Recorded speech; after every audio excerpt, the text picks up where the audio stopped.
Tam so vsi najstarejši, ki so tiskali, kar je zelo verjetno, da bo tam zato biti gled.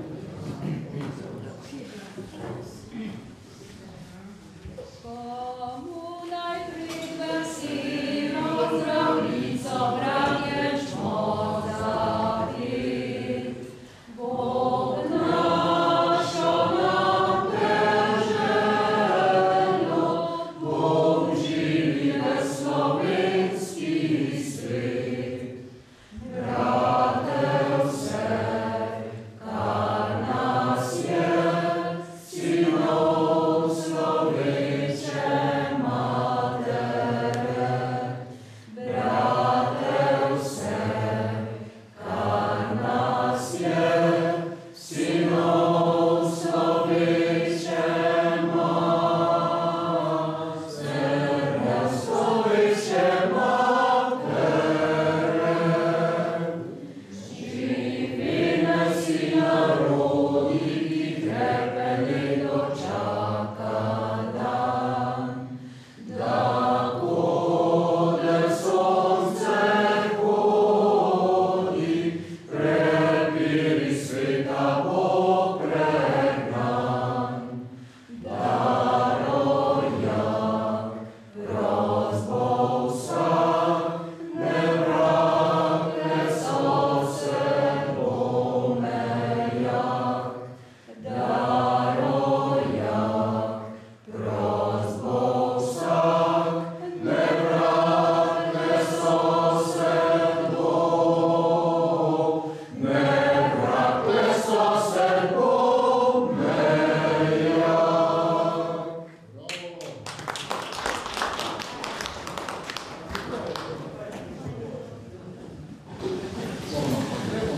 Lepo vas pozdravljam in sem zelo vesela, da ste se danes udeležili v tako velikem številu našega pogovora o delu in življenju Valentina Vodnika. Vesela sem tudi, da je Kulturni forum SDS danes imel svojo sejo prav na naših tleh. Ogledali smo si že naš biser, muzej baroka, prav tako lemberški Rotovž. In mislim, da je to ena taka lepa počastitev včerajšnjega praznika, tako da upam in verjamem, da bomo prišli iz tega dogodka bogatejši in da se nam bo vtisnil v spomin.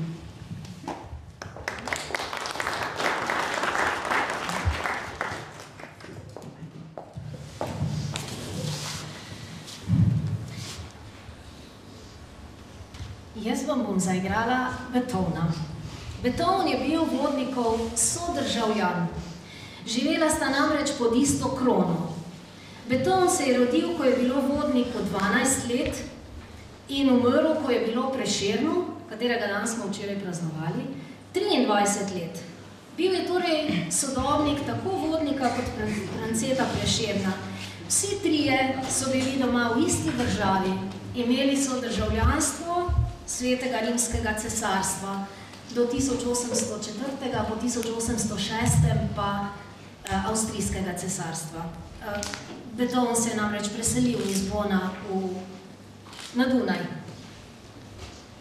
Za Beethovena velja, da je pisal na prehodu med klasično in romantično dobo in je avtor evropske himne, ki smo jo ravno kar zapeli, del 4. stavka 9. simfonije. Tole skladbo, ki jo bom delček zaigrala, je napisal za klavir in pravzaprav ponazarja umetnikovo življenje. Lahko bi bilo to tudi življenje slehernika. Sprva je polno veselja, optimizma, hrepenenja, potem pa, ko doseže vrhunec, njegova življenjska moč začne pešati. V skladbi zaslutimo še en umetnikov poskus, da bi oživil to svojo življenjsko ustvarjalno moč, ta svoj življenjski sok. Poskusi še zadnjikrat, pa ne gre. Življenjska energija in ustvarjalnost opešata.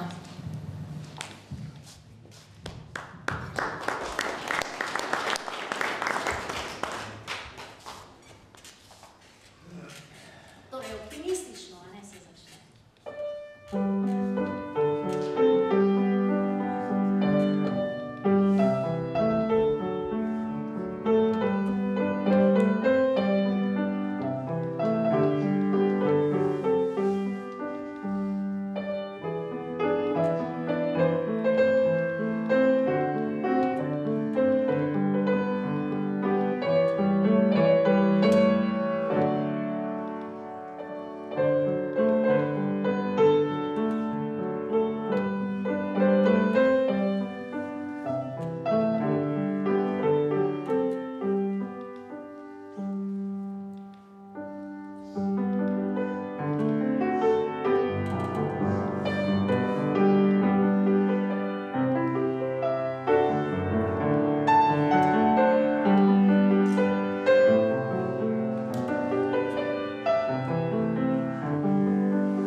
Rojen sem 3. svečana 1758 ob 3. uri zjutraj v Gornji Šiški na jami pri Žibertu iz očeta Jozefa in v matere Jera Pance iz Viča.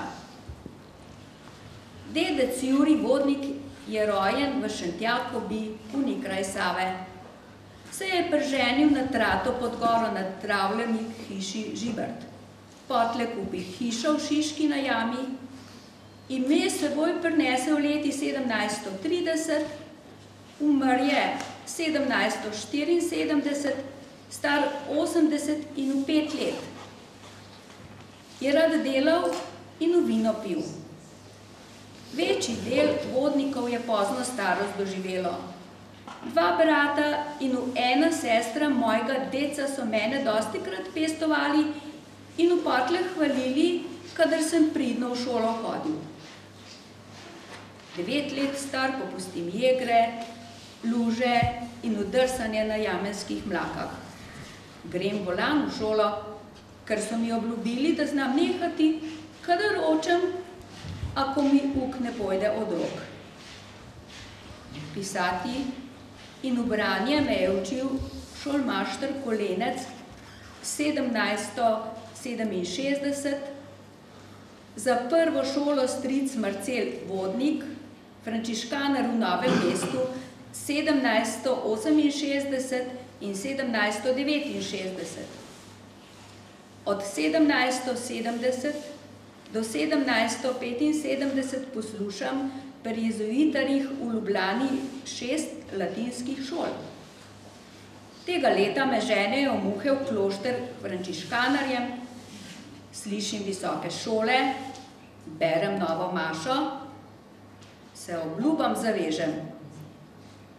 Ali 1784 me ljubljanski škof Herberstein vun pošle duše past. Kranjsko me je mati učila, nemško in v latinsko šole, lastno vesele pa laško, francosko in sploh slovensko. Kamenje poznati sem se vadil 1793.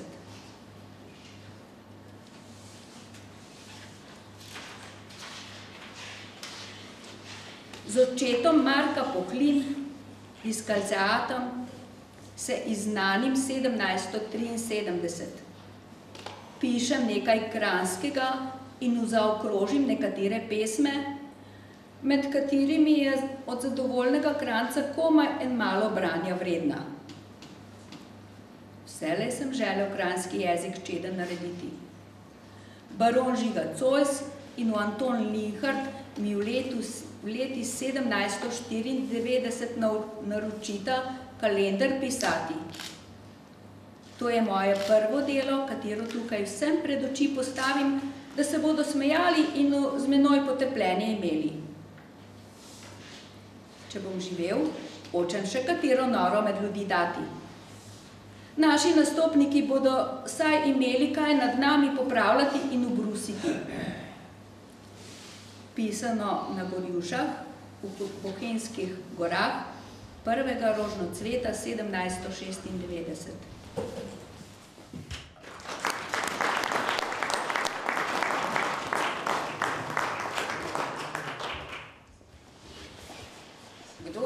Prihodnih bo meni verjel, da v letih nerodnih okrogle sem pel. Ne žvenka, ne cvenka, pa bati se nič, živi se brez plenka, opeti v kotič. Kar mat je učila, me mika zapet, kar starka zložila, je lično posnet. Redila me sama ljubljansko polje, navdale 3 glava me snežne kope. Vršaca Parnasa zgolj svojega znam, inacega glasa iz gosli ne dam. Latinske, helenske, tevtonske učim, zapevke slovenske živim in gorim. Ne hčere, ne sina po meni ne bo, dovolj je spomina, me pesmi pojo.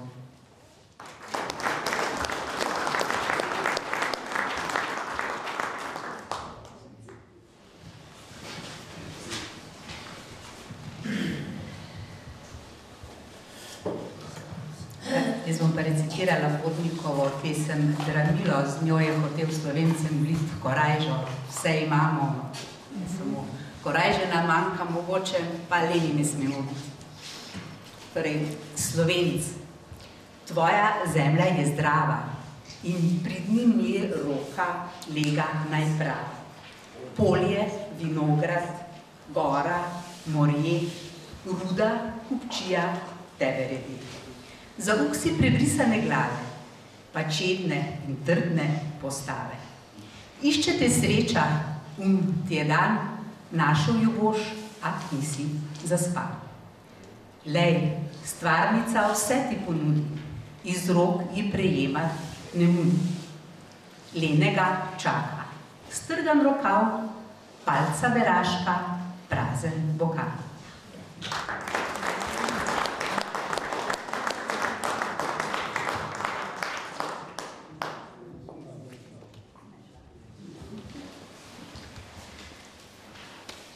Gospa Alenka Gortan nas je na začetku popeljala v 18. stoletje z Beethovenom. Tisto, kar pa je namen današnjega srečanja, pa smo članice izvršilnega odbora napovedale z deli Valentina Vodnika. Naš kulturni forum vodi gospod Damjan Damjanovič, ki je pa žal zbolel in se opravičuje. Za današnji pogovorni večer, torej glavni del današnjega druženja, je pogovorni večer in v goste smo povabili dr. Igorja Grdino,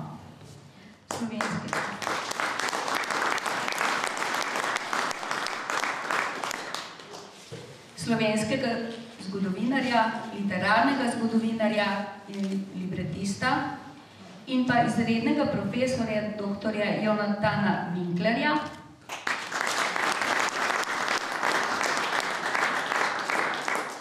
ki je kulturni in literarni zgodovinar. Pogovor bo vodila gospa Alenka Jeraj, poslanka Državnega zbora, podpredsednica odbora za kulturo.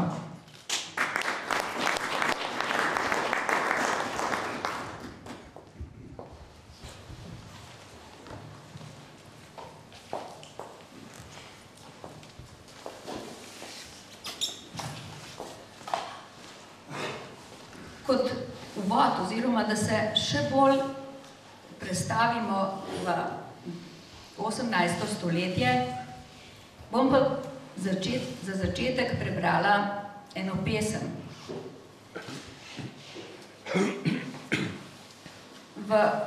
Najprej moramo, prav je, da najprej spoznamo čas, v katerem je Valentin Vodnik delal, kakšen čas je bil to razsvetljenstvo za Slovence. Je pa zanimivo, da je ravno v tistem času slovenski narod pestila ena huda nadloga. In sicer od 1763. do 1802. Je bil obvezen vojaški rok za fante, ki niso imeli kmetije ali pa obrti, in ta vojaški rok je trajal dosmrtno. Zato se ne smemo čuditi, da imamo Slovenci toliko ljudskih pesmi, ki govorijo prav o tem. Kasneje so sicer postale bolj vesele, ker se je ta vojaški rok skrajševal, pa celo odkupiti se ga je dalo. No, na začetku je pa to pa ravno v dobi razsvetljenstva, ko bi človek pričakoval, da bo to nekako razbremenitev, je bilo kar precej hudo. Torej, pesem, ki jo je napisal neznani vojak. Napisal pa je tako, kakor da jo pripoveduje deklica, njegova deklica. Nikomur ne povem, zakaj ne trgam več cvetlic, ko pride v vas cvetoči maj. In ne zakaj sem tožnih lic, zakaj minul oči sijaj, zakaj ogibljem se vrstnic. In ne povem, za kom v očeh pekoče mi solze blesti, zakaj je z lic izginil smeh. Zakaj mi v prsih mre srce, nikomu ne povem zakaj, gorje naj svoje sama vem samo.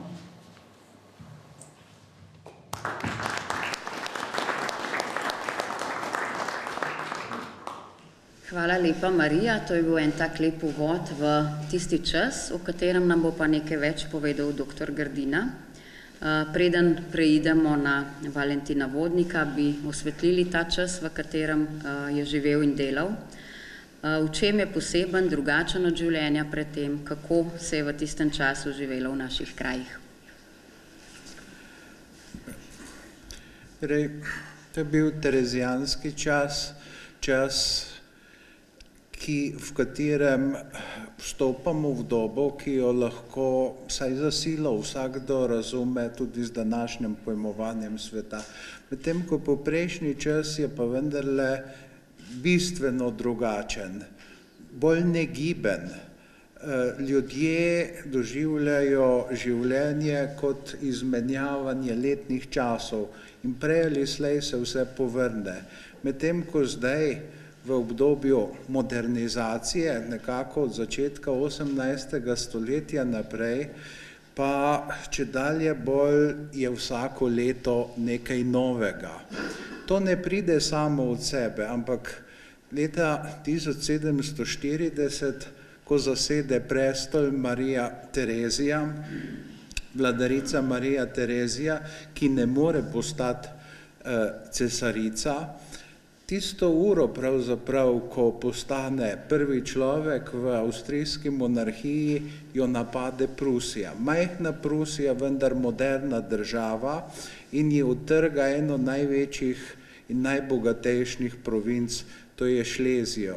In Marija Terezija ugotovi, da če bo šlo tako naprej, bo ostala brez vsega, zato se mora država modernizirati. In čeprav ona sama po svoji vzgoji, po svojih nazorih ni razsvetljenka, uvaja razsvetljenske ukrepe. Šolstvo predvsem zato, ker izobražen državljan plačuje več davkov, zato ker boljše gospodari. Izobražen državljan lahko tudi služi vojsko, moderno, to se pravi za recimo topništvo je treba znati vsaj računati. In to je tisti globlji namen šole, to da čim potem ljudi začnete šolati, potem se pravzaprav spremeni vse. Če hočete povečati davčne prilive, potem morajo biti ljudje bolj svobodni, bolj iniciativni. In zato potem v času vlade njenega sina Jožefa II. Postanejo ljudje osebno svobodni. Torej podložniki so samo še prek grunta in tam, kot pravi Franc Aleški Finžgar, korenine do pekla, samo prek grunta so torej še navezani na fevdalnega gospoda, medtem ko osebno so svobodni. Vsakdo lahko pravzaprav gre, lahko si izbere svoj poklic. Tega seveda ne more napraviti zaradi tega, ker ni ravno veliko delovnih mest, da bi lahko se preživljal. Vendar svet se vseeno začne spreminjati. Slišali smo v avtobiografiji, kratki avtobiografiji Valentina Vodnika, pravzaprav kako je na malce nepremišljen način šel k frančiškanom.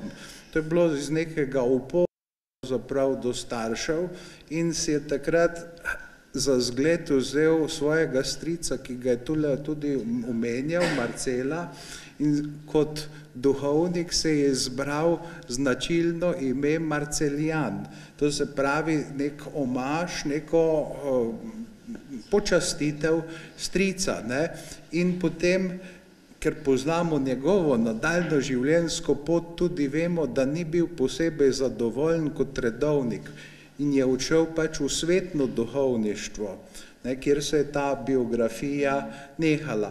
Vidite, človek je v tistem času že lahko vplival na lastno življenjsko pot. Stoletje poprej, kdor se je rodil kot kmet, je, če ni postal po kakšnih srečnih okoliščinah duhovnik, je umrl kot kmet. Medtem ko zdaj je pa se vendarle pokazala še kakšna druga možnost. Skratka, svet izbire.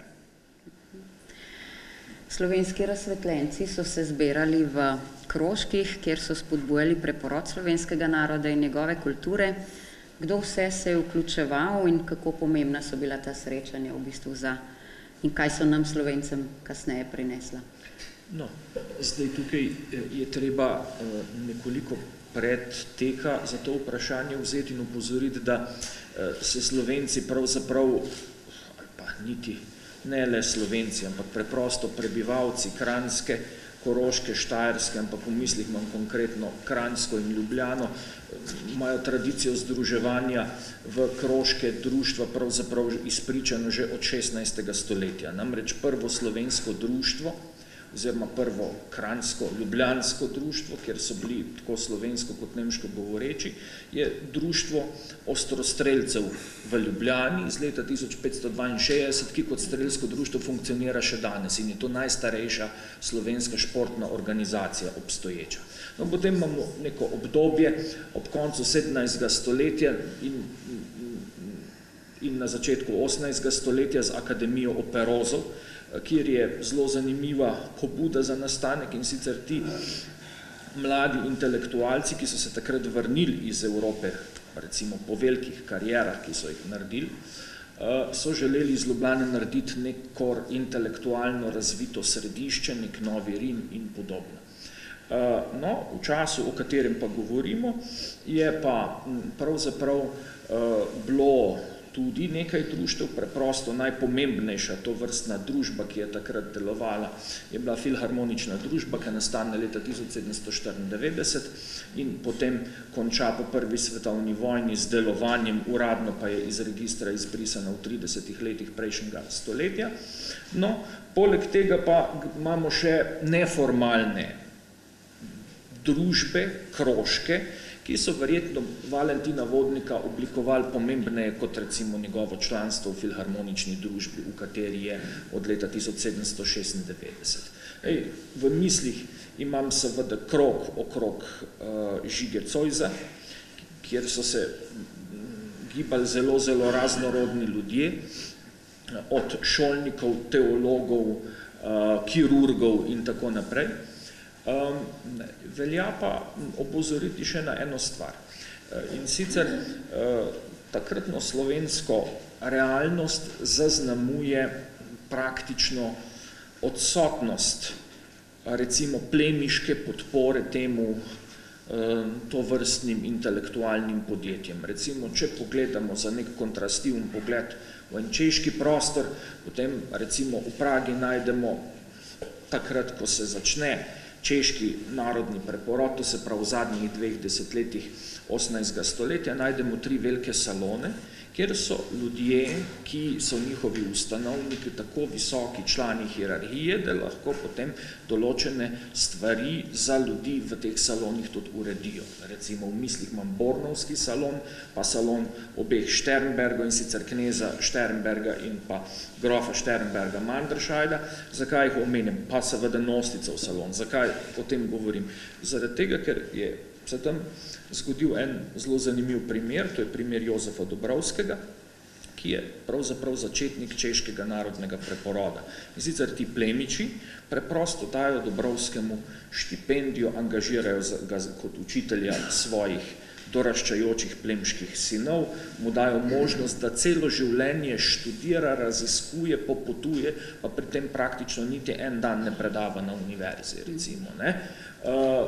Ravno tako ti isti zložijo v nekem trenutku skupaj denar, ustanovijo češki deželni muzej, tam nastavijo češkega historiografa, ki hitro premine, na njegovo mesto pride pa kasnejši oče češkega naroda František Palacki, ki je znamenit ne samo po svoji znameniti historiografiji, po dejnah, ampak tudi po pomembnem političnem vplivu, ki ga je imel, ko so se Čehi preoblikovali v modern politični narod.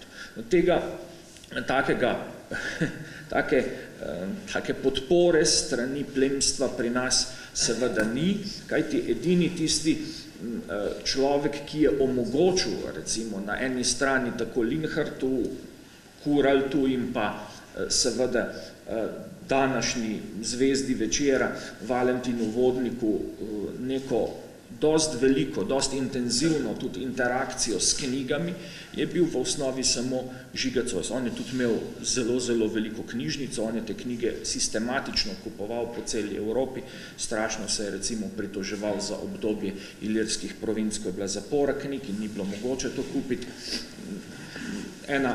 Ena reminiscenca še, recimo ta Zoisova knjižnica je tako pomembna, da je bila po njegovi smrti s sklepom Kranjskega deželnega zbora kupljena in predstavlja enega od velikih temeljnih fondov, zlasti za rokopise in stare tiske, ki so danes v Narodni in univerzitetni knjižnici. Dva taka velika fonda sta, en je Zoisov, drugi je pa Kopitarjev. Tako da, recimo, edina oseba, ki je bila na nek način podobno sredotežna, kar se tiče tega združevanja, nekega kroga je bil seveda Žiga Zois, se pa to seveda manjkanje takšnih večjih razmer dimenzij se kaže seveda kasneje v 19. stoletju, ker pač iz tega izhaja neko zamudništvo, recimo 3, morda celo 4 desetletja zamudništva pri ustanavljanju recimo takih temeljnih narodnih inštitucij, recimo kot je Matica ali pa kaj podobnega. Valentin Vodnik se je rodil 3. februarja 1758 v Zgornji Šiški, v Ljubljani, v kmečko-obrtniški družini. Na željo staršev se je začel pri 9 letih učiti branja, pisanja in računanja, nato so ga poslali k stricu Marcelu, o katerem smo že rekli, v novomeški frančiškanski samostan, tako da je bilo skoraj naravno verjetno, da je po gimnaziji vstopil v frančiškanski red. Leta 1782 je bil posvečen na Krku, ves čas se je dodatno izobraževal in že v tem času tudi ustvarjal. Lahko morda poveste nekaj o teh Vodnikovih literarnih začetkih. Torej, ta njegov stric Marcel je bil dovolj pomemben šolnik v Novem mestu in verjetno, da je že takrat se v Vodniku kaj zganilo. Potem je skladno pač s navadami frančiškanskega reda, pač od samostana do samostana. Takrat je pravzaprav edinkrat bil zunaj Slovenije, torej zunaj Kranjske, na Krku in na Trsatu. Morda je potem še kam potoval, ampak o tem kakšnih zanesljivih poročil, da bi zunaj slovenskega prostora bil, pravzaprav ni. Potem, ko pa je spet v Ljubljani, pa naleti, kot sam je tudi povedal, na še en krog takšen intelektualni, ki pa je cerkven. Torej, oče Marko Puhlin, ki je tam v 60. letih, ob koncu 60. let po češkem zgledu poskušal se zoperstaviti temu prodoru centralistične miselnosti, ki je tudi uvajala nemško šolo. Za dunajsko oblast je bilo seveda zelo logično, da ima po celotni državi enako šolo. Tako je tudi najlažje. Vendar so slovenski intelektualci v Ljubljani pa seveda tudi drugod dosegli, da tisto, čemur se je država rekla nemška šola, je bila dejansko na Slovenskem marsikje slovenska šola. To pa je pomenilo potrebo seveda po učbenikih in še večjo potrebo po učnih močeh. Tako da čas sam je bil usmerjen k pisanju. No, na to pridejo pa seveda tudi tisti ljudje, ki se z reformami bolj ali manj zaradi takšnega ali drugačnega razloga ne strinjajo. In tudi ti uporabljajo enaka sredstva, torej pišejo. In zdaj Pohlinov krožek, duhovniški, je takšen otok kulture, ali če hočete tudi proti kulture, ki hoče pač napraviti jez germanizaciji, kajti takdaj se začenja ta usodni proces, ki potem zgodovino Slovencev vse do 1918. leta zaznamuje, seveda zgodovino koroških in štajerskih Slovencev onstran meje pa še danes. To je včasih bolj državno podpiran proces, včasih pa seveda nekoliko manj, ampak zato pa za pritisk skrbijo takšna ali drugačna privatna združenja. In zdaj seveda takšno združenje, ki se je pa temu zoperstavilo, je se pa zbralo okrog Pohlina. In ta krog je začel izdajati prvi slovenski literarni almanah, to se pravi zbornike, pisanice od lepih umetnost. Res, da je bil oče Marko Pohlin tukaj pobudnik, glavni pesnik pa je bil Anton Felix Dev. Torej, ta zbornik izhaja 1779, 80 in 81, rokopisno gradivo je še za naslednje leto. Torej, velikokrat se govori v šolah, zlasti v Kranjski Čbelici, kot prvem takšnem poskusu. Ne drži, pravzaprav, torej, tako rekoč 2 generaciji poprej je nekaj podobnega. In tudi Kranjska Čbelica se z enim uvodnim sonetem, Kastelčevim, pravzaprav sklicuje na ta zgled. No in tukaj prvič vidimo, kaj naj bi bila slovenska literatura. Res, da je Marko Pohlin najprej nastopal kot Kranjec, vendar je potem se zaradi kritike, zlasti z Koroškega, torej kritike Ožbalda Gucmana, preusmeril. Tako da je to po vsej pravici lahko imenujemo slovenski prerod. In tamkaj najdemo prvič najrazličnejše pesniške oblike, najdemo dramski tekst, torej libreto za kratko opero, najdemo epigrame, skratka najrazličnejše forme. Tukaj gre za posvetno poezijo. Slovenski prostor pozna veliko romarskih pesmi, pozna veliko teh cerkvenih polljudskih pesmi, ki so enotne na celotnem našem prostoru. No, tukaj je pa v duhu tistega zdaj drugačnega spreminjevalnega časa še nekaj novega. In tukaj vidimo, da Slovenci začno tudi ne se samo upirati temu, kar prihaja z Dunaja, ampak gredo tudi po lastni volji korak za korakom, sprva počasi, sprva posnemajoč, potem pa čedalje bolj izvirno svojo pot. In že v tem času je Valentin Vodnik pesnik.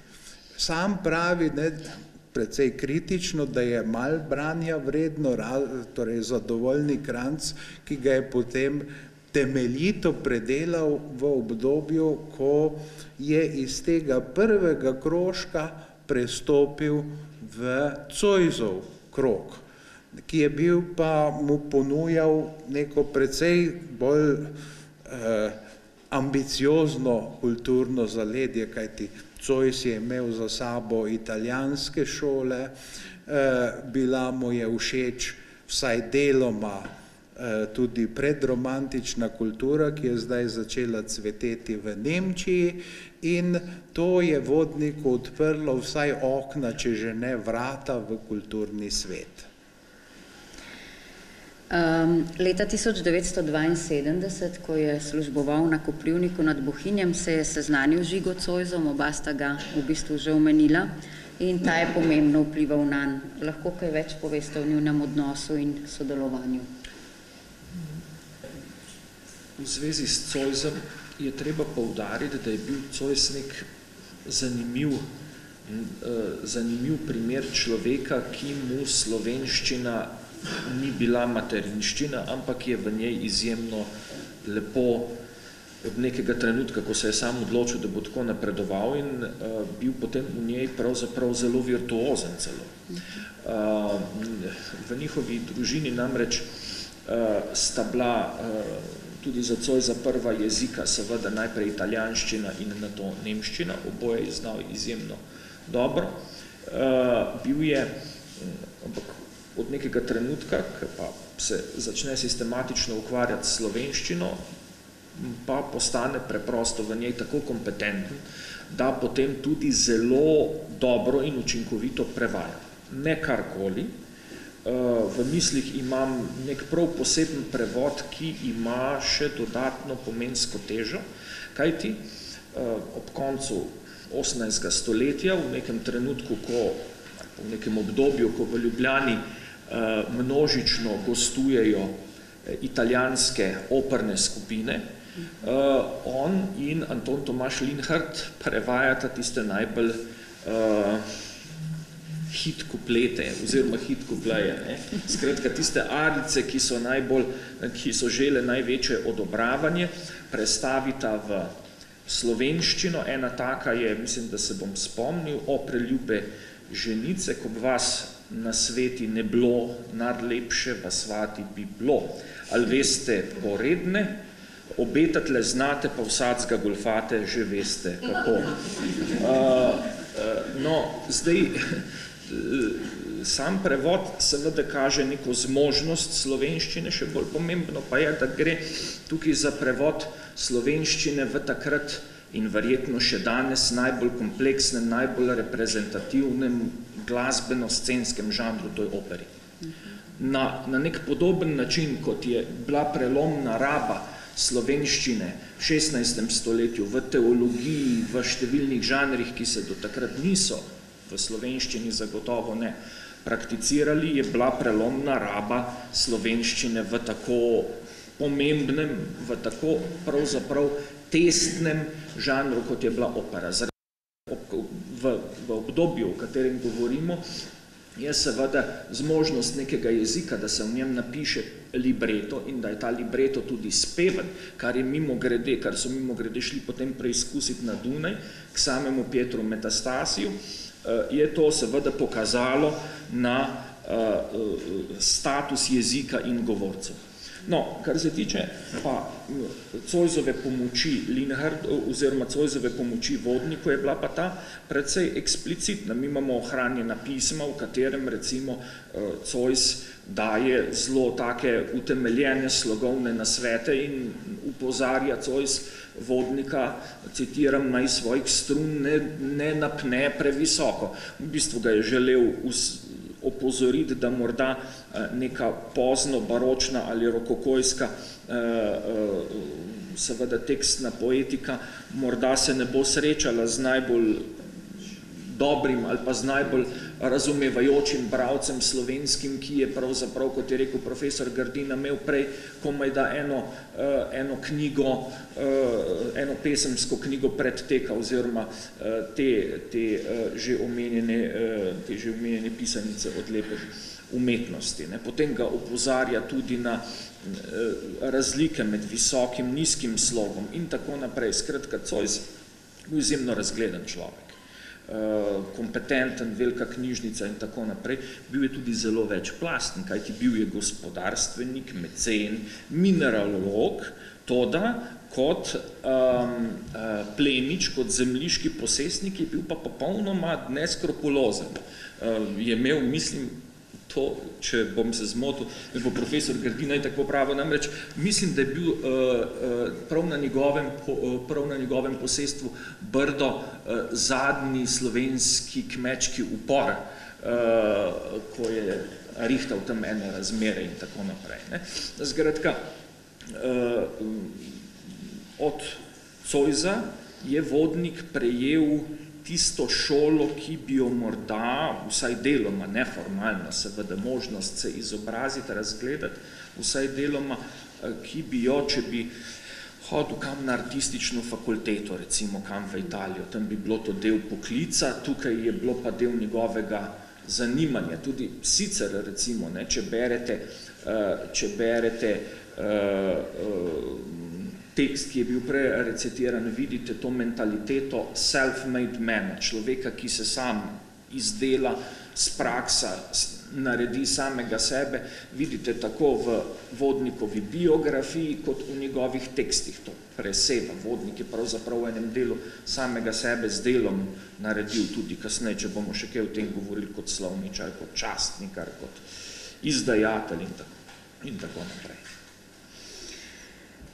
Vodnikovo življenje se je spremenilo tudi z ustanovitvijo ilirskih provinc. Mogoče zdaj pogled na ta čas, kaj je prinesel novega, predvsem na področju šolstva, kjer je bil Vodnik, vemo, zelo aktiven.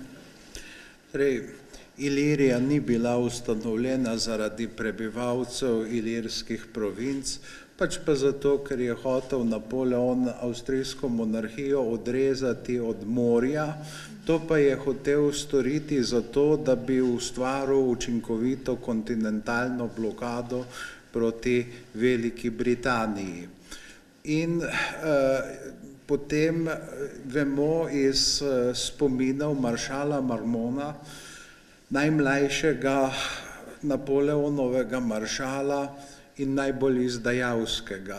Torej, vsi Napoleonovi maršali imajo v Parizu svoje avenije ali ulice, če ne to, pa vsaj postajajo podzemske železnice, razen Marmona, ki je bil leta potem 1814 za Napoleona usoden, potem je še pa kralja Karla X, tega, ki je pokopan pri nas v Kostanjevici, še temu je krono potem menda po domače bi rekli zafural, čeprav vsega seveda sam ni bil kriv.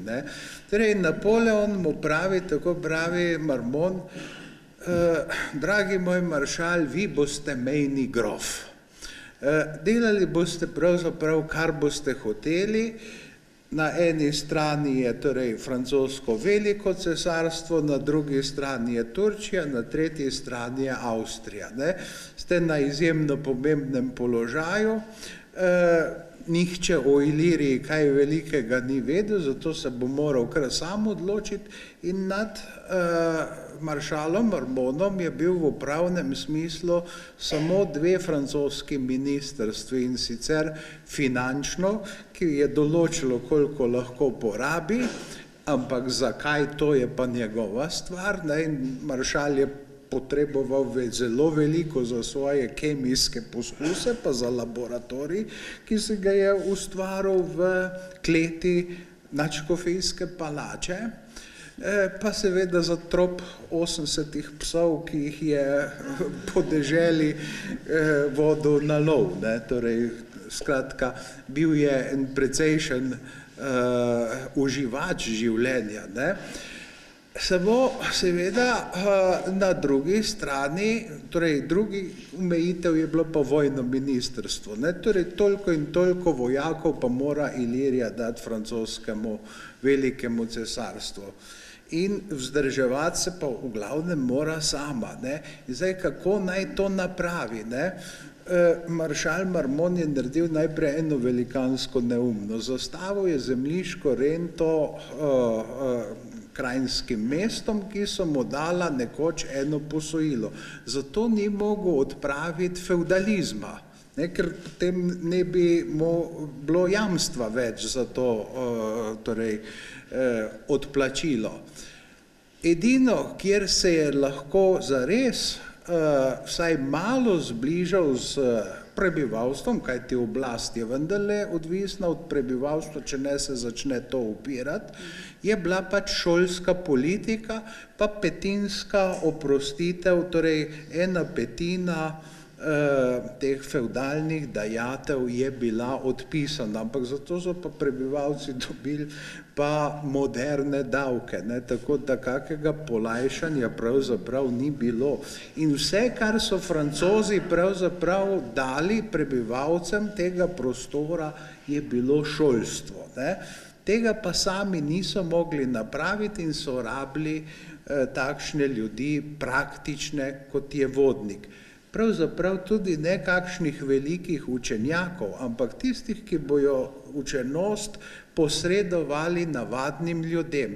In tako je slovenščina prišla zdaj ne samo v ljudske šole, ampak tudi v nižje gimnazije in to je bil velikanski napredek. In Valentin Vodnik je bil tu zelo navdušen nad tem in je napisal torej tudi Ilirijo oživljeno, ki je postala potem njegova usodna pesem, ko se je Ilirija pač leta 1813 po 4 letih podrla kot hišica iz kart in je on bil zdaj pač ožigosan kot kolaborant, kot človek, ki je napravil nekaj slabega, ne, in je zaradi tega pač imel težave pri zaposlitvi. Konec je bilo z njegovim vzgojo mladine, kar je pa velikanska škoda, ker je Valentin Vodnik razvil seveda slovenski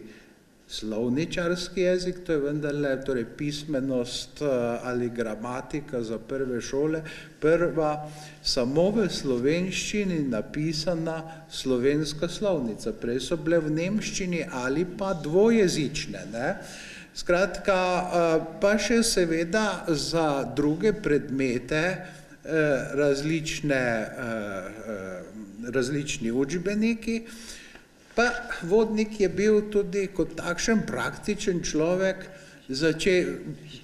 torej poslovenil nek nauk o babištvu, pa priredil tisto, čemur rečemo dunajska kuhinja oziroma recepture za dunajsko kuhinjo v slovenski prostor, torej kuharske bukve, dobre ljudi za lačne ljudi je pisalo, ne, kot nek uvod.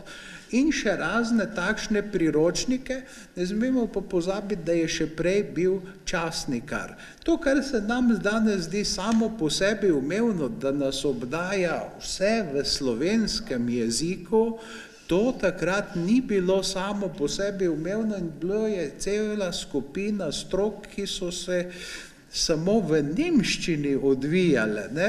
Torej, slovenščina bila silno omejena in v tej francoski dobi je Valentin Vodnik prostore slovenščine pravzaprav nesluteno razširil, ne.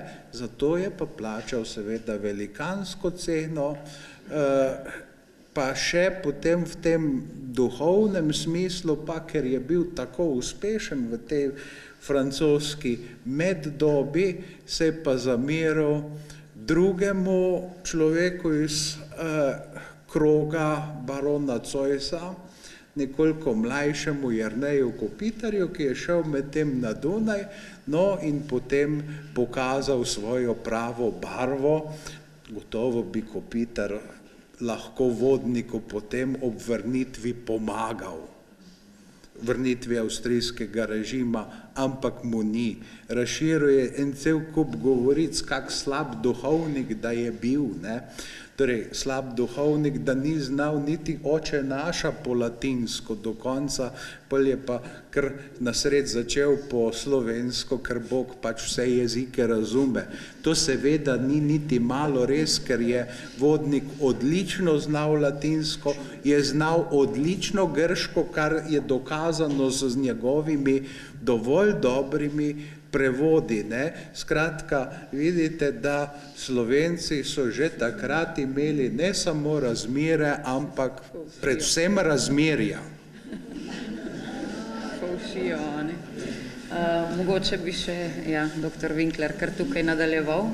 Ja, monarhija je bila do, kot je rekel profesor Grdina, kolaborantov ali pa do ljudi, ki so kakorkoli bili lahko mnenjski voditelji, je bila monarhija topogledno precej neusmiljena, recimo. Vse zadnje je treba vedeti, ta Vodnikov zadnji del življenja pade v čas po Sveti aliansi. Logika Svete alianse je bila preprosto ukrotiti trmoglavko revolucijo, da se jim francoska revolucija, Napoleon in vse izpeljave z tega ne bi nikoli več ponovile. Od 1817 naprej začne na Dunaju napenjati vajeti policijskega režima grof Sedlnicki, ki potem skozi 20. in 30. leta naše dežele, da se pravi našo nekdanjo državo, to pogledno obvladuje tako tesno, da je izvedel, ko so recimo habsburški princi se s konji odpeljali z Hofburga, je še isti dan izvedel, kje so prepregli, kaj so jedli, kdo jih je vozil, vse je vedel. En je profesor Vodopivec enkrat pred leti pripovedoval, ko sem bil pri njemu na izpitu, kako so 4 ljubljanske familije sred 20 let hotele naročiti Brockhausov konverzacijski leksikon. To je v bistvu nemška realna enciklopedija, ki je pa bila izdana v Leipzigu, to se pravi v protestantskem delu Nemčije. No in grof Sedlnicki je v 14 dneh točno zvedel, kdo je to naročil in tako naprej in tako naprej. To se pravi, recimo potem imate malo za Vodnikovo smrtjo, to se pravi leta 1822, ko pride cesar Franc v Ljubljano na kongres, pride na licej in reče, no, slišim, da se tukaj pri vas množijo neke nove ideje. Vašim staršem je bilo dobro pri starem, naj bo tudi vas, naj bo tudi vam. Kdo pa hoče po novem, more pa z moje šole sam, če ne ga dam pa odstraniti jaz. Bilo tako, recimo, Franz Šukle potem za neko drugo obdobje, ki je imelo podobno logiko, to je obdobje po koncu pomladi narodov, to se pravi 50, 51 in naprej, pripoveduje, pravi, da takrat človek ni nikoli vedel, ali se bo zbudil v Odenburgu ali v Črnovcih. Zaradi tega, ker je dala zlasti, recimo, ljudi, ki so delali v upravi ali pa v šolstvu, je dala oblast preprosto internirati. Recimo enega Čeha, Havlička Borovskega, ki je bil eden od glavnih čeških politikov v obdobju pomladi narodov, je dala internirati za neki let v Brixen. Ni smel videti ne otrok, ne žene, ne nič. Skratka, na tak način je to šlo in tukaj pri Vodniku se vidi, kako pravzaprav je bil status, recimo, enega učitelja takrat tudi politično zahteven na prepihu. Vendarle, Vodnik je dal čez v svojem življenju 5 monarhov, ne, in ta zadnji, ja seveda, Marija Terezija, Jožef II, Leopold II, Napoleon kot cesar in pa Franc, ne, 5 jih je dal čez. Skratka, to njegovo življenje je bilo po letu 1815 v resnici težavno. Tudi je bilo tako, če boste brali biografijo, je imel tudi zadrege materialne, zato ker so ugotovili, da prej je dobival preveč plače, pa je treba bilo potem tisti nazaj poračunati in je tisti praktično plačeval skoraj da do konca svojega življenja. Ne, tako da ni mu bilo lahko, je pa seveda, kot je rekel profesor Grdina, napravil zelo, zelo pomembne preboje, korake v takih žanrih, ki jih mi danes jemljemo kot samoumevne. In pa še nekaj. V njegovem času se prvič vidi, kako se jezikovni, izrazni in tudi spoznavni svet slovenščine in Slovencev širi. Zaradi tega, ker vsaka nova stvar, ki pride, jo Slovenci sčasoma začnejo delati v slovenščini. Ne? In ta razvoj je praktično trajal pravzaprav do pred 15 let, kaj takega. Ne? Potem so se pa našli ljudje, ki so začeli jezikovno situacijo razumevati kot prosti trg in ki so začeli izrekati, da pravzaprav je vsak govorec neke sorte uporabnik, ki vedno dobi tisto, kar pričakuje, kar bo itak komuniciralo in tako naprej. In v zadnjih 15 letih se nam pa gotovo dogaja, da se nekatere znanosti, ki bi se po logiki razvoja, recimo od vodnika do samostojne države, morale začeti gojiti v slovenščini, ker so recimo nove, kakšne recimo nanotehnologije, pa ne vem kaj še vse, so se začele pisati že v začetku izpod peres slovenskih avtorjev v angleščini, ne več v slovenščini. Zato prej je bilo pa tako. Je prišla nova znanost, so jo obvladali v slovenščini, so naredili terminologijo, so naredili ustrezen priročnik za to. Ne? Z vodnikom se začne tak razvoj.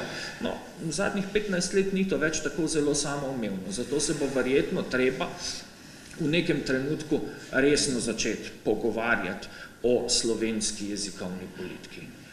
Kajti tudi veliki narodi, recimo toliko tistih 65-70 milijonov duš, kot jih imajo recimo Nemci, so ugotovili, da brez enega resnega razmislega, brez ene resne proaktivne jezikovne politike proti angleščini, ki je danes ima tak status, kot je imela v vodnikovem času, recimo ali nemščina ali pa še prej latinščina, ni mogoče. Ne? To je približno to. Leta 1806 je izdal svojo prvo pesniško zbirko, Pesme za pokušino, ki velja za prvo slovensko pesniško zbirko, torej je vodnik res prvi slovenski pesnik, tej pa je potem leta 1809 sledila zbirka Pesmi za Brambovce. No, gotovo ni Valentin Vodnik prvi, ki je pisal slovensko poezijo, ne samo versko, ampak tudi posvetno. Ne? Torej, posvetno je že del kar visoko pripeljal zlasti v drugih pisanicah, kjer so praktično samo njegova dela. Pa vendarle, da je Valentin Vodnik kar upravičeno prvi slovenski pesnik, ker je prvi, ki je izrekal resnice in videnje ne samo zase, ampak tudi za skupnost, ki je pripadal. Vsej smo videli, da je za to plačal veliko ceno, ampak definiral je odnos Slovencev do Napoleona, potem še seveda do marsičesa drugega. Postavil je tudi neki nivo, ne? Torej, pred leti, ko smo odkrivali trivialno literaturo, smo razglašali za prvega slovenskega pesnika, pravzaprav Knobla, ki je pa izdal neko pesmarico, torej, kjer predpisuje tudi melodije, kako se recimo pesem Odprtca poje. Ne? Torej, je to za neko nacionalno kulturo res reprezentativna tema, da slavi, torej seveda zdravje je imenitna reč, ne? In Knobel slavi Tiberija, ki je dovolil v javnosti seveda odvajati vetrove na glasen način, ne, da to ni bilo nespodobno, ampak vendarle ne, ali je to tema ne za poezijo v 18. 19. stoletju, seveda so rekli ne. Danes bi rekli seveda verjetno precej drugače, ampak vendarle ti ljudje so živeli pač takrat, ko so živeli. Ne? In potem torej pesmi za Brambovce so pa pravzaprav začetek odkrite politične poezije na Slovenskem. Ne? Torej Valentin Vodnik je vendarle že pred Ilirijo napisal oziroma podpisal, priredil nekaj pesmi, ki so odkrito torej politične, ampak so proti napoleonske. Izgleda, da je bila sreča, ker tu prevajalec ni bil podpisan. Ne? Torej, avstrijska monarhija je 1809. leta pač začela vojno z Napoleonom in ko ni šlo drugače, je mobilizirala tudi slovenščino. Ne? In Valentin Vodnik je zanimivo prevedel Kolinovo pesem Österreich über alles kot Österreich za vse. Torej, to je pomensko narobe, ampak on je v to pesem dal neko novo svojo idejo. To je bila zelo pomembna pesem. Gospa je odigrala eno Beethovnovo skladbo, na internetu lahko najdete Beethovnove skice za uglasbitev ravno te pesmi, ampak je avstrijska monarhija prehitro izgubila, ali pa je imel Napoleon oziroma Beethoven premalo navdiha, da bi jo do konca uglasbil.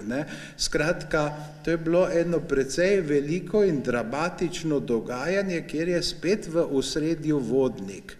Pa potem je v osredju v kazanju poti naprej. France Prešern vodniku ni zaman napisal pač ene slavilne pesmi, pa seveda potem še tisti demitizacijski epigram, preoblečen sem Beniščič bil, rad sem pel, še rajši pil.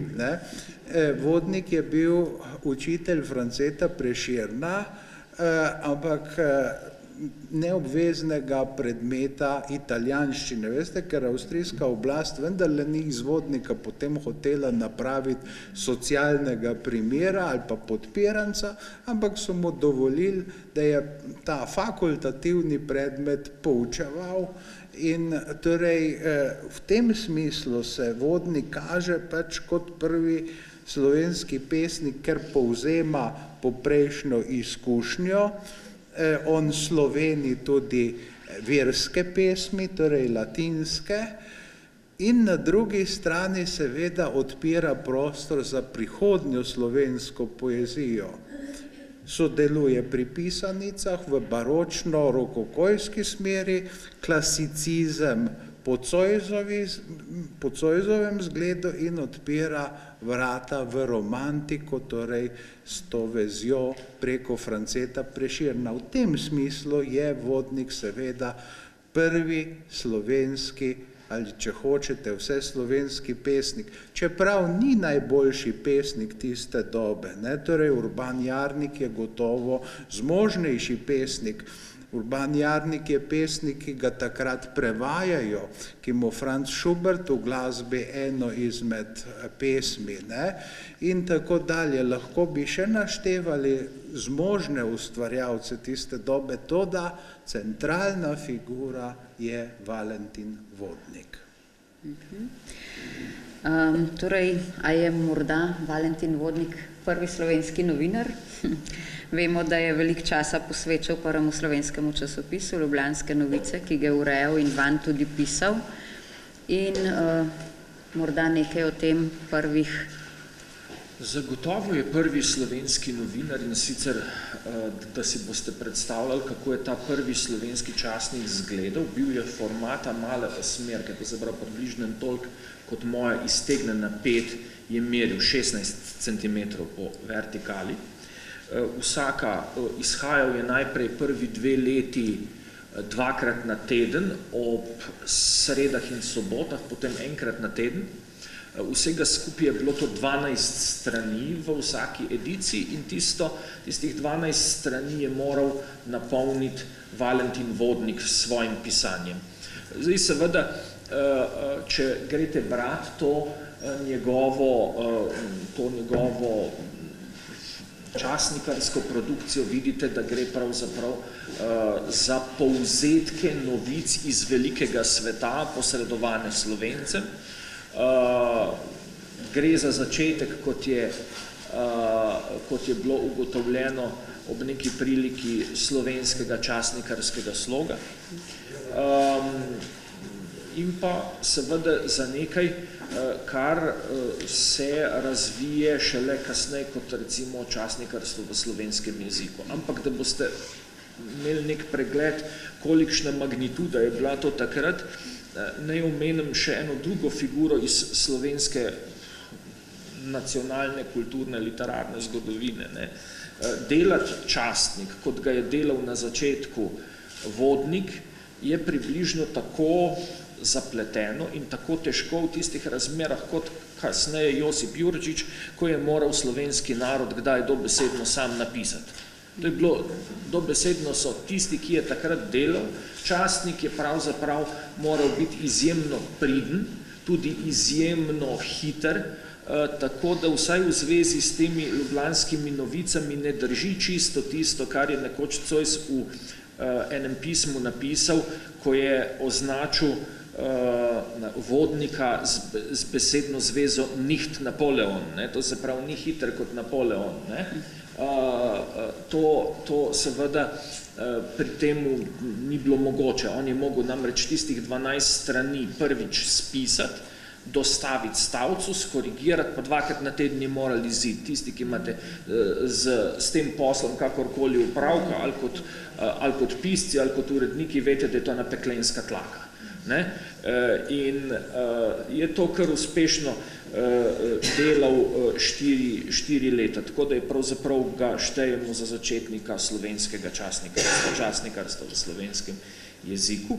So pa vse te njegove izdaje, to se pravi vse številke ljubljanskih novic, sedaj tudi digitalno dostopne, in sicer tisti, ki bi vas zanimali v izvirniku, greste na Dalin, upišete vodnik ljubljanske novice, pa jih boste lepo dobili, lep sken, tudi vse te knjige, o katerih danes tukaj govorimo, recimo pismenost, je tudi tam, in še seveda tudi njegove gramatike, oziroma ena gramatika je bila izdana, ena pa je ostala v rokopisu, in sicer slovenska gramatika za francoščino in v rokopisu slovenska gramatika za italijanščino. On je namreč ta oba dva jezika znal izjemno dobro in jo tudi poučeval. V času kaplanovanja na Koprivniku je obiskoval tudi Gorski svet in nastale so pesmi Vršac, recimo, tako da velja tudi za začetnika, bomo rekli, planinske poezije. Večkrat je bil na Kredarici in na Triglavu in tudi po njegovi zaslugi se je začel Triglav dojemati kot simbol slovenstva. Pa bi zdaj prosila Marijo, da še tole prebere, potem pa vas, dr. Grdina, da še o tem vidiku kaj poveste.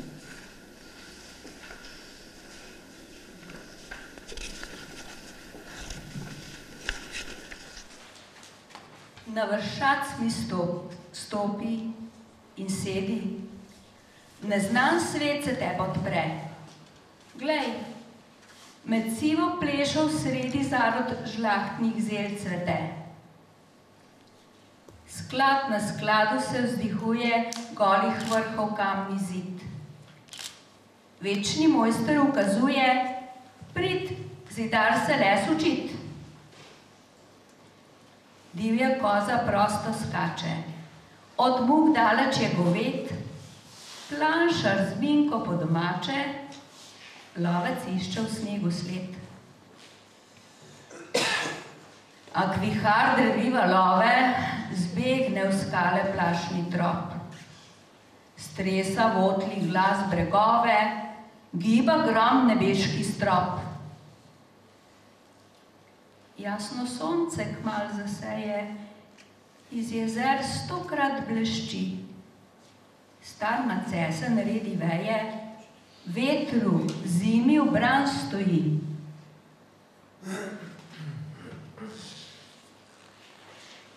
Tukaj bistra Sava izvira mati pevske umnosti. Jezer 12 se nabira šola zdrave treznosti.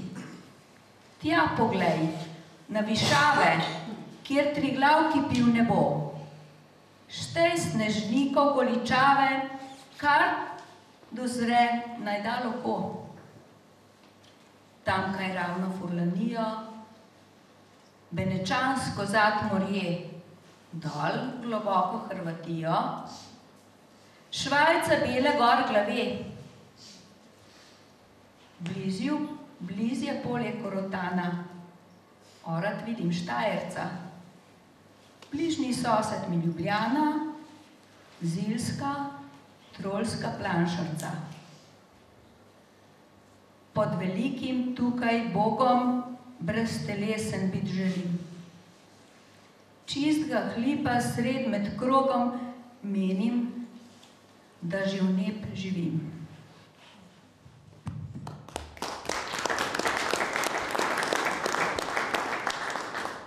No, tukaj je povezovanje narave in seveda osebnih občutij, to je romantika na pohodu in seveda spet izgovarjanje neke misli za skupnost. Na vse zadnje opisuje, kaj Slovenec pravzaprav vidi. In je to seveda porajanje tudi slovenskega simbola, kar Triglav gotovo je, in začetek tiste linije, ki preko Prešerna, Jenka in tako dalje, potem pride v našo zavest kot osrednja linija slovenskega pesnjenja. Torej, pesme za pokušino so značilno imele na naslovni strani ne Vodnikov portret, pač pa slab Savice. Tukaj smo slišali, da je Vodnik to razglasil za vir poezije. In naslednja pomembna pesniška knjiga, ki v slovenščini izide, kaj je Krst pri Savici. Skratka, tukaj se jasno razvideva ta osrednja linija slovenskega pesnjenja in da je tukaj pravzaprav Vodnik na začetku. Ni velemojster, velemojster je Prešeren, ampak vendarle nekdo, ki napoveduje tisto pot, ki se je izkazala potem za osrednjo za nas. Mogoče za zaključek kar vprašanje za oba, kako aktualen je Valentin Vodnik danes, kaj nam sporoča v današnji čas? Ja, to je zelo tako nehvaležno vprašanje. Zdaj, za zgodovino se je vedno mislilo, da kaj uči, ampak to verjetno ni res. Zato, ker če bi se karkoli naučili, potem napak verjetno ne bi vedno znova ponavljali.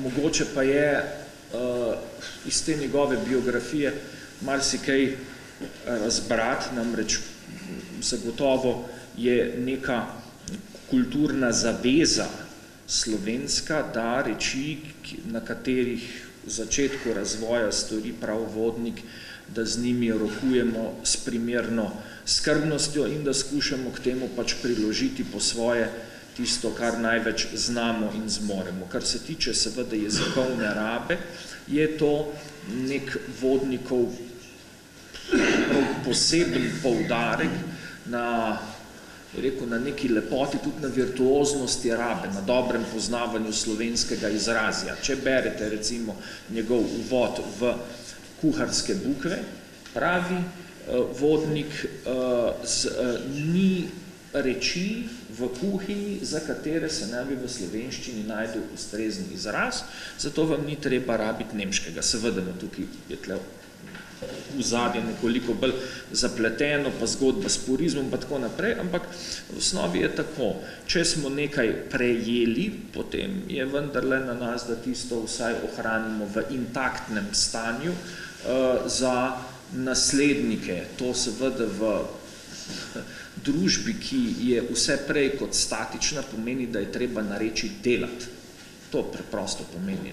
Slovenščina zgodovinsko razvojno nikoli v osnovi ni bila odvisna od tega, da ima veliko govorcev, ampak od tega, da ima izobražene, kompetentne, voljne, prizadevne govorce, ki bojo to želeli početi, rabiti in se vsake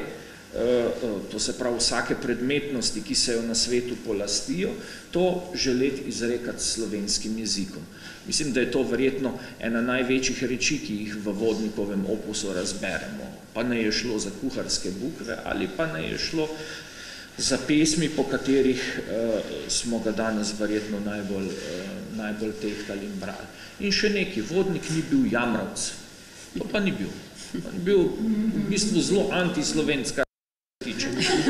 Res, se je pravzaprav trudil do smrti, pa so bile številne reči v osnovi, zlasti v zadnjem obdobju življenja proti njemu, rekel, joj, cel življenje sem se tako matril, zdaj pa tako grdo z mano delajo, to ne.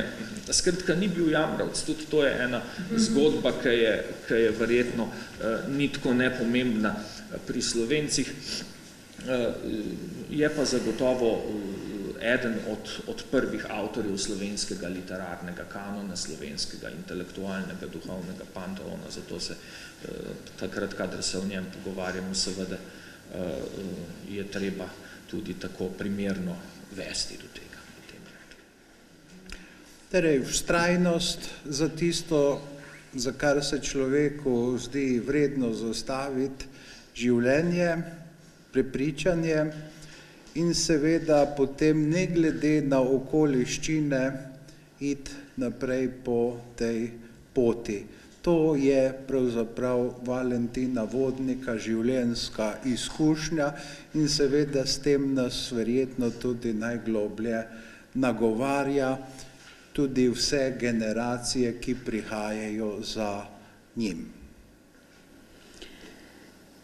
Jaz bi se na tem mestu zahvalila mojima gostoma oziroma našima govornikoma danes, ki sta res lepo osvetlila življenje in delo Valentina Vodnika. Ugotavljamo, da ga premalo poznamo, tisto, kar smo se v šoli učili, je verjetno res premalo za en tak celostni uvid, ampak seveda nam priložnost daje letošnje leto, ko bo Valentin Vodnik zaradi obletnice verjetno kar precej zaznamoval to leto, tako kot lani recimo Cankar. Se mi zdi, da smo ga ponovno vzeli s polic, prebrali in se mogoče nekako drugače ozrli na vse tisto, kar je pisal. In tako upam, da bo letos tudi z Valentinom Vodnikom. Medtem se nam je pridružil gospod župan, morda bi pozdravil, kakšno besedo rekel, ko smo v vaši občini. Hvala lepa, da ste nas lepo sprejeli. Ja. Jaz bi se zahvalil predvsem Beni za tole povabilo danes. Se opravičujem, da se vam nisem mogel prej pridružiti, ker imam neke obveznosti, pa tudi zdaj bom kar odšel za tega, ker imam še obveznosti naprej. Lepo bi vas pozdravil, predstavnike Kulturnega foruma, stranke SDS. Upam, da ste se v naši občini danes lepo počutili, da ste videli kaj zanimivega, kaj lepega in da boste ta glas v naši lepni občini ponesli po celi Sloveniji. Kot veste, smo tudi kandidati za dobitniki Zlatega kamna z področja kulture, tako da upam, da vidite, da si ga zaslužimo, ker to je delo ljudi iz preteklosti, ki so se trudili za to, da ti sakralni objekti pri nam ostanejo ohranjeni, se obnavljajo in upam, da bojo še naprej krasili našo občino. Tako da hvala za povabilo, pa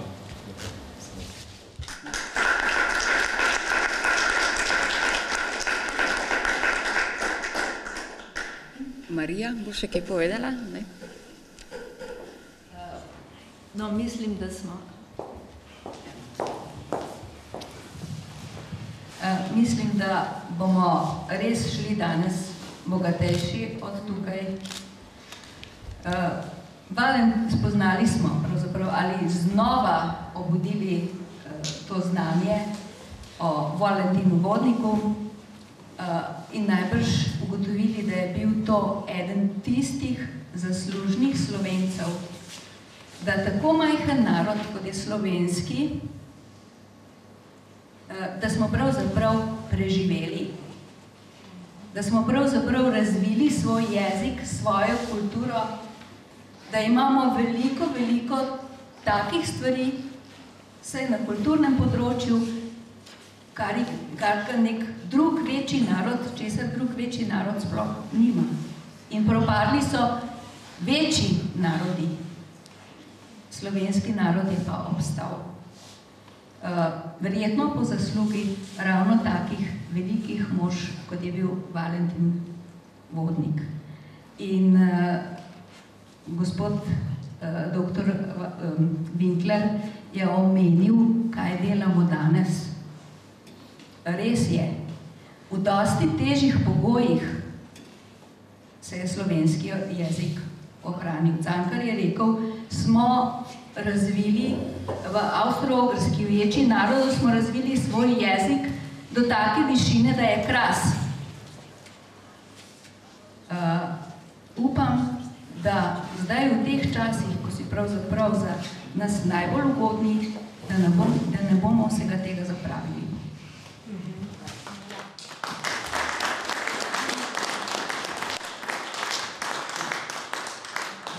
Jaz se zahvaljujem našim gostom. Mislim, da smo res, tako kot je rekla Marija, bogatejši in vas vabim, ko bomo naslednjič zopet v mogoče podobnem krogu, da se nam zopet pridružite.